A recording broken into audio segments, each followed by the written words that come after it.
Hi everyone, we just wanted to share our 5 favourite things from our road trip in South Australia. We had such a good time.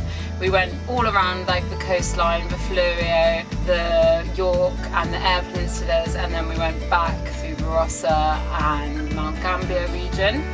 So we've got loads of tips, so stay tuned.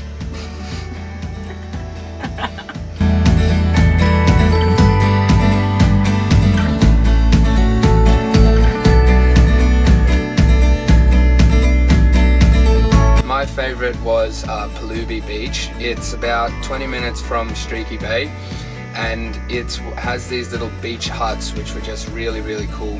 The water was blue, very blue, 2 different tones, but it's very still, kind of lake-like. It was really nice. We camped in just the car park there. You can camp on the beach, but as we had read in some reviews, the tide can come in, and it happened to the night we stayed there. So being in the van, we didn't want to take the risk, so we just camped in the car park. Really nice, good bathrooms, just a donation. And yeah, the little huts really made us feel kind of like we weren't even in Oz. It was great. My favourite was Lake McDonnell. So pink is my favourite colour. So on the Eyre Peninsula, really far west, almost at the Western Australia border. The nearest town is Penong, and you turn off the main road and you head towards Cactus Beach. Yeah, heading towards Cactus. That's where we were actually going, so we had no idea Lake McDonnell was actually there. It was such a good surprise. It's a pink lake, it's gorgeous. We'd seen it before on Instagram and we thought there's no point going because it's going to be a bit of a, like, it's not actually going to be pink. It's without all a going to drone. be, yeah. But also people would have saturated all the photos and stuff.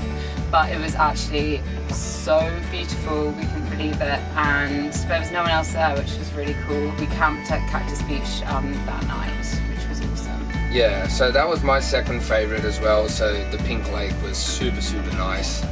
We were able to get great shots of it from just without a drone and just our normal camera. It was actually unbelievable. It was so good.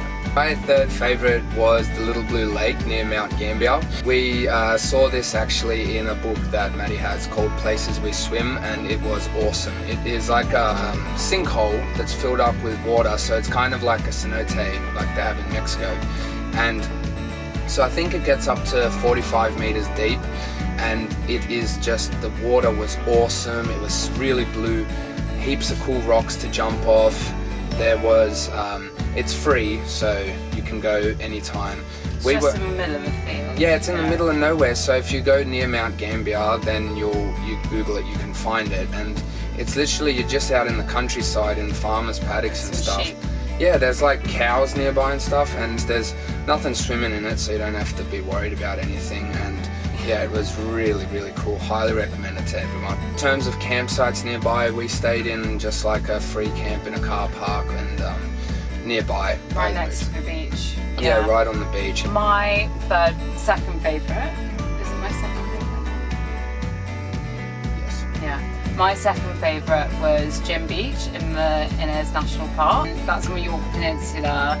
We were in parking spot 2, which is really important because that's actually the only one which has a really good sea view and beach access. Beach down below has little rock pools and stuff to swim in, and yeah, I would have stayed there for ages. It was so nice and private and really lovely. My third favourite one is Rapid Bay. I think we got so lucky, well, as lucky as you can be with a COVID lockdown, but upon entering South Australia, we got caught in a statewide shutdown, and we kept going and got to Rapid Bay, and the whole campsite is pretty much cleared out, and we were right on the beachfront. It's definitely the best place on the Fleurieu Peninsula, I think, to stay. My fourth favourite place was Tapar Rocks on the Yorke Peninsula on the west side. Man, it was so nice. We stayed just at the Tapar Rocks campground, which is, you know, you can find it on Wikicamps. It was free, and so the road in's a little bit bumpy, but nothing that the van couldn't handle. That beach was just awesome. Lots of dolphins, nice waves, like for swimming, not surfing, but also just, again, like many places in South Australia, absolute beachfront. Bring your fly nets though, because that was the most like the most flies we had in South Australia, and we had a lot of flies there. So yeah, bring your bucket hat with your fly net and it'll be fine. Also really nice sunsets there, and that was really cool being able to see the sunset like over the ocean, you know? Yeah, that was awesome. My fourth favourite place in South Australia was Robe, which we really weren't expecting, and I don't think we'd even planned to go there. It's a little beachfront town kind of near, in between like Adelaide and Mount Gambier, and there's just like a little surf town, loads of cool restaurants, loads of cafes. We stayed at the Seaview Caravan Park. We don't normally like to stay in caravan parks, we prefer normal like national park campgrounds, but this one was right in town and we wanted to be able to park up and just spend like go out for dinner and just walk home, and there's not many campgrounds other than caravan parks in Robe, but this was really nice and we were right on the waterfront. It was a great spot just over this really like lovely beach, which we went down to the beach and then climbed over some rocks and got to this little secluded one, which was really cool. My fifth favourite place was Shell Beach, specifically the rock pools there. So in the Innes National Park, one of the campgrounds there is the Shell Beach one, which we stayed at. Would say that with that one, it is difficult to get in with anything bigger than our van because we only just really squeezed in. Campsites were pretty small, but the place was awesome. The beach was nice and the rock pools were epic. There was like nice fish in there, just small ones, but real nice fish. The water was calm, the temperature was awesome, lots of place to catch some sun.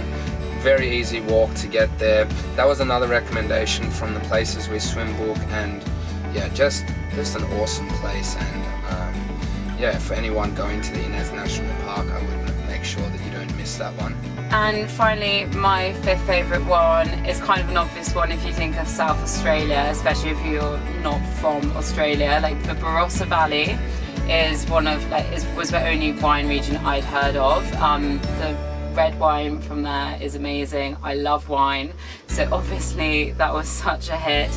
We were originally not too fussed about it because we've been to so many other beautiful like wine places in New South Wales, but this was too iconic to miss.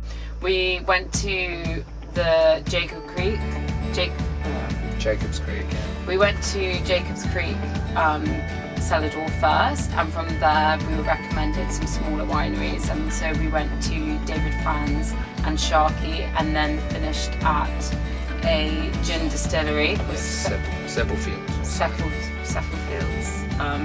Road Gin Distillery. Yeah. So that was really cool, and we parked in Renault Centenary Park. It was just a $5 donation, and it's right on a cricket oval, and it's got good facilities, so it's perfect if you're just staying the night. We've just tried to cover like some of the highlights, and South Australia was such an awesome stay. It completely surpassed our expectations, and we'll definitely be back.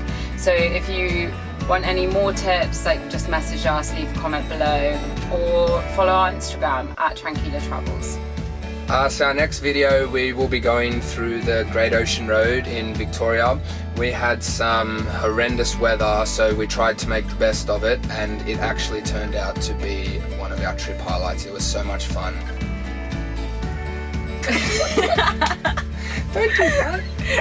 Sit normally.